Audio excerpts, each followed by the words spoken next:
In the ever-changing NBA, the needs and wants of teams is forever shifting. In the early 2000s, the mold was just about any big dude that could compete with Shaq. The 2010s birthed the Steph Curry mold, where teams were willing to let their best shooters let off 8 to 9 three-point attempts per game, with some teams giving a little more leeway than others. Now as we round into the 2020s, it kinda seems like the preferred player is a 6'9" wing that can do a little bit of everything, but above all be somewhat capable of guarding 1 through 5. However, through all of these changes, there has been some consistencies.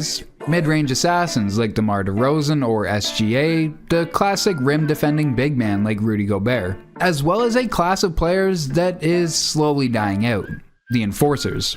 This role really reached its peak in the 80s with Bill Laimbeer and the Bad Boy Pistons, eventually evolving to players like Udonis Haslem and James Johnson in the late 2000s and early 2010s. The torch of league villain was theoretically passed to Draymond Green, although there is a real argument to be made on Draymond's enforcing ultimately hurting his team. But these days, Draymond is looking a little old and his kicking lag just isn't extending like it used to, which for a very brief time left a void in the NBA that needed to be filled. And laying in these shadows was the most unsuspecting would-be villain, Dillon Brooks. Not your typical stereotype vision of the happy, friendly Canadian, Dillon Brooks and his antics have been so crazy that it's overshadowed the fact that he was a player that only 2 seasons ago was averaging just under 19 points a game. All of his antics accumulated to a brutal 6-game battle with the Lakers in which Dillon Brooks' mouth was writing checks that Ja Morant, JJJ, and Desmond Bane just couldn't cash. And ultimately, the end of that series led to a statement that leaked from the Grizzlies front office saying that under no circumstance would they re-sign Dillon Brooks, leading to a plethora of memes of Bron beating on a player so bad that the player would soon have to learn Mandarin. This never came to be, as the rebuilding Houston Rockets ended up finding some value with Brooks, and that's where he is today. But how exactly did a 28-year-old guy from the friendly suburbs of Mississauga, Canada become the basketball's top villain? Well, Dillon Brooks becoming the player that he is today isn't in spite of him being Canadian, it actually could be because he's Canadian. At the time Brooks was coming up, the prospect of a Canadian making it to the NBA and actually being impactful was pretty slim. At the time, really only having Steve Nash to look to as an example for a striving Canadian NBA player. In fact, the same year that Dillon was starting high school, there would have only been a total of 8 Canadians that were drafted in the same year. So the chip on DB's shoulder and the need to separate himself from the rest of the competition came early on, with one of his former high school coaches saying that Brooks wasn't exactly considered a villain in high school, but he was, quote, that guy, saying that if you were watching him play, then you wouldn't help but be able to take notice of him. Continuing on, saying that if you were a parent on the other team, you probably hated him for the way that he was talking to your kid. He took that same energy into the NBA, which did help propel him to becoming a starter only 8 games into his professional career. But it also served to hinder him, as in just his rookie season, he was already 9th among the league for the most amount of personal fouls, blowing by any other player in his draft class in that respect.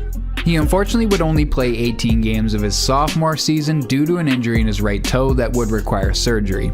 He would come back for the 2019-20 season and had a pretty solid year, finishing out having a higher defensive win share than both Drew Holiday and Derek White, while also being tied with Alex Caruso for defensive win shares for that year. However, Dillon's progression went somewhat under the radar as the Grizzlies as a team were still pretty subpar. All of that would change when they would draft Ja Morant, completely changing the trajectory of this team and Dillon Brooks' career.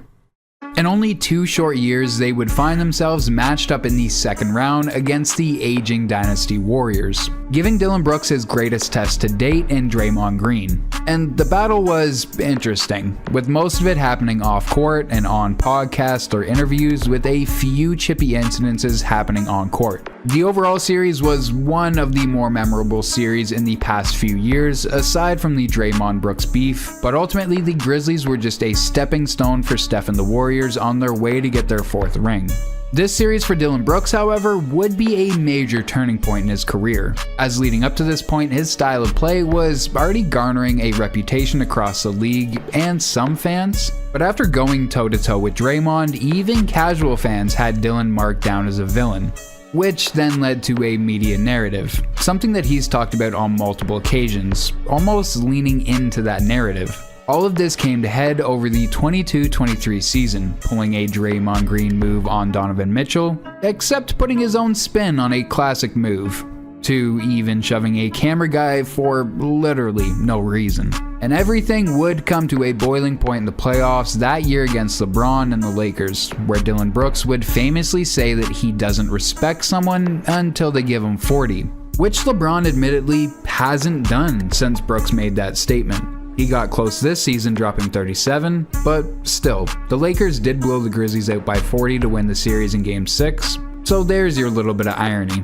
And at the end of it, for Dillon Brooks, legitimate questions were raised about his future with the franchise, and possibly even the NBA. The aftermath of Dillon Brooks famously failing to get into LeBron's head was likely the most embarrassing moment in his life. And for players like Brooks, Draymond Green, or even Ron Artest in the past who heavily rely on reputation, this could have easily broken Dillon Brooks' career.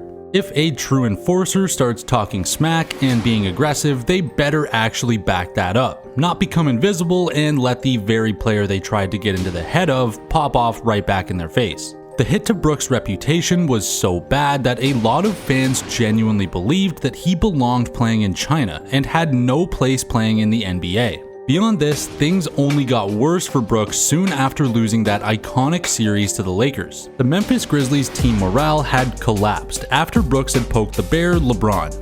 Before, this morale had been hovering around the top end of the league, given that the team was so young and so promising, while seemingly competing with established teams filled with vets. Before the LeBron incident, the Grizzlies actually went into the playoffs as the second seed in the West, which is extremely impressive given how stacked the West is year after year. Despite being second seed though, they obviously not only lost, but got smashed. In the eyes of the Grizzlies front office, something needed to change after such a huge speed bump on the Grizzlies' planned ascension to the top. Only a few weeks after that playoff loss, the Grizzlies announced that they would not be re-signing Dillon Brooks, presumably due to what the Grizzlies perceived as Brooks' reputation being shattered into little bits.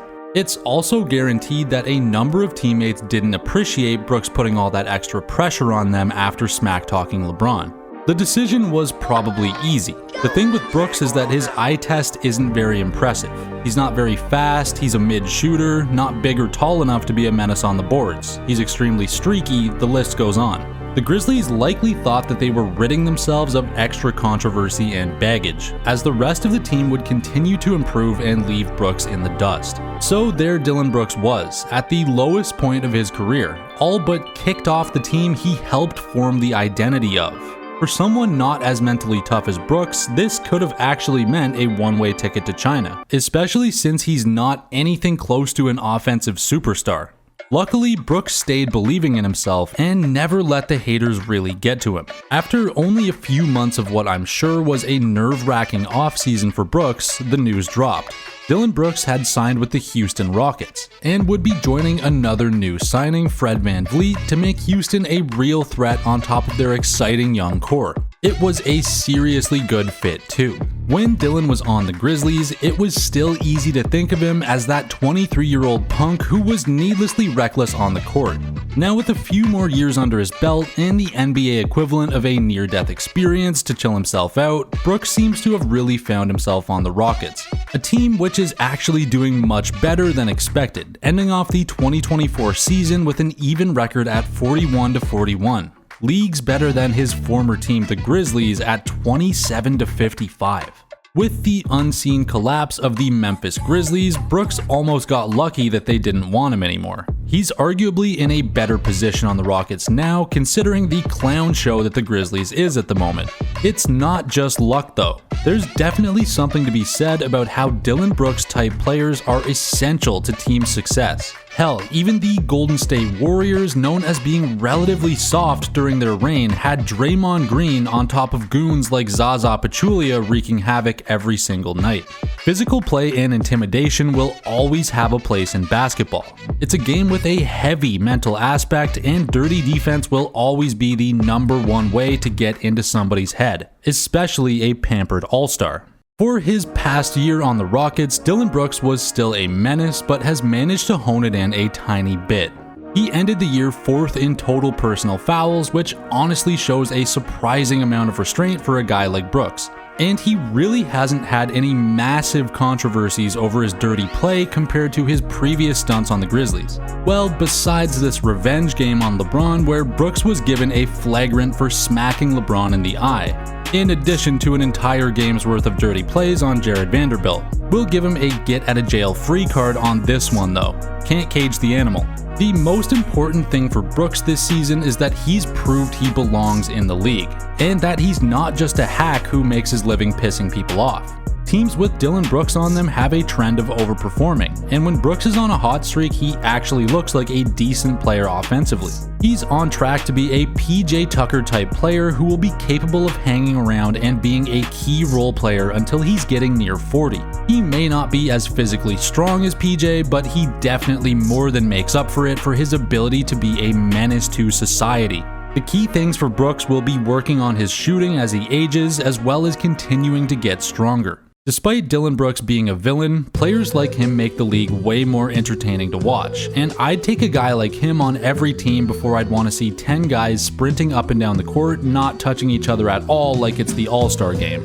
What are your thoughts on Dillon Brooks and players like him? Is he too dirty for you, or do you wish the game was more like the 90s where you could probably karate chop someone in the head and get a common foul?